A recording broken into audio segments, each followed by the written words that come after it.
పార్టీకి మాజీ deputy CM ఎందుకు గుడ్ బై చెప్పేశారు? 6 నెలల్లోనే ప్రజాప్రభుత్వాన్ని కూల్చేస్తామని బీఆర్ఎస్ నేతలనడంపై రాజయ్య అసమ్మతి రాగమెందుకు? బీఆర్ఎస్ పార్టీలో నన్ను పట్టించుకుంటలేరు అని ఎందుకంటున్నారు? అన్ని పదవులు అనుభవించిన పార్టీ ఎందుకు మారనున్నారో తెలుసా?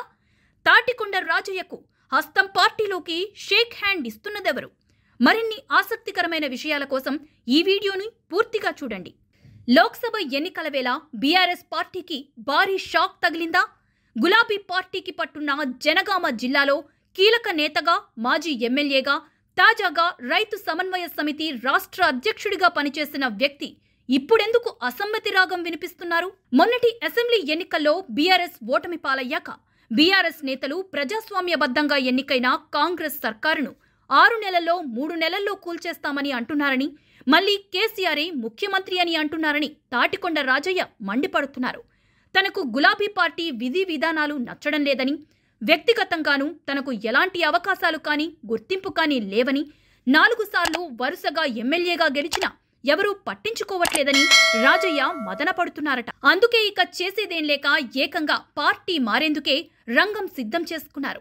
తెలంగాణ తొలి డిప్యూటీ సీఎంగా పనిచేసిన రాజయ్య ఆ పార్టీకి రాజీనామా చేసి తన తొలి పార్టీ కాంగ్రెస్ గూటికి చేరేందుకు రెడీ అయ్యారు. గత ఎన్నికల్లో స్టేషన్ కన్పూర్ టికెట్ రాజయ్యకు కాకుండా కడియం శ్రీహరికి కేటాయించారు కేసీఆర్.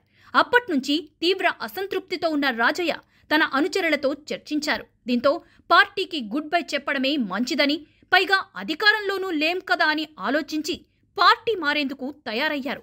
గత 10 ఏళ్లు తెలంగాణను ఏలిన గులాబీ సర్కార్ తొలి ప్రభుత్వ కాలంలో అప్పటి స్టేషన్ కన్పూర్ ఎమ్మెల్యే తాటికొండ రాజయ్య అనూహ్యంగా కేసీఆర్ తర్వాత ఆ స్థాయిలో ఏకంగా ఉప ముఖ్యమంత్రిగా పనిచేశారు.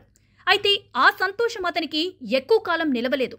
ఉన్న ఫలంగా రాజయ్యను మంత్రివర్గం నుంచి కేసీఆర్ బర్తరఫ్ చేసేశారు. దీంతో రాజకీయంగా ఏం చేయాలో తెలియని దుస్థితిలో రాజయ్య కేవలం ఎమ్మెల్యేగానే కాలం వెళ్లదీశారు. తన రాజకీయ భవిష్యత్తుపై ఆందోళన చెందిన రాజయ్య మంత్రి పొంగులేటి శ్రీనివాసరెడ్డితో చర్చలు జరిపారు. దీంతో సీఎం రేవంత్ రెడ్డి సమక్షంలో హస్తం గూటికి చేరే అవకాశం ఉన్నట్లు తెలుస్తోంది. మరోవైపు 5గురు బీఆర్ఎస్ ఎమ్మెల్యేలు రేవంత్ రెడ్డిని కలవడం రాష్ట్ర రాజకీయాల్లో హీట్ పెంచేసింది. అయితే కేవలం నియోజకవర్గాల అభివృద్ధి గురించే తాము సీఎంను కలిశామని బుకాయిస్తున్నట్లు సమాచారం. ఇదే జరిగితే సార్వత్రిక ఎన్నికల ముందే ప్రతిపక్ష బీఆర్ఎస్ పార్టీకి షాక్ మీద షాక్ తగిలే అవకాశాలున్నాయి. వృత్తిపరంగా వైద్యుడిగా కొనసాగిన రాజయ్య 1997లో కాంగ్రెస్ పార్టీతోనే రాజకీయ అరంగేట్రం చేసి తొలిసారి 2009లో కాంగ్రెస్ ఎమ్మెల్యేగా అసెంబ్లీకి ఎంటర్ అయ్యారు. అనంతరం అప్పటి తెరాసలో చేరి 2011 ఉప ఎన్నిక, 2014, 2018 అసెంబ్లీ ఎన్నికల్లో విజయం సాధించారు.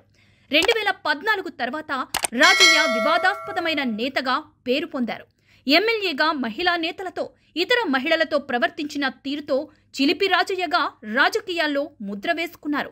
ఇక సర్పంచ్ నవ్యతో అసభ్య ప్రవర్తన అంశంపై రాష్ట్ర వ్యాప్తంగా సంచలనమైంది. దీంతో పార్టీలో ప్రాధాన్యత తగ్గింది, జనాల్లోనూ ఆదరణ కరువైంది.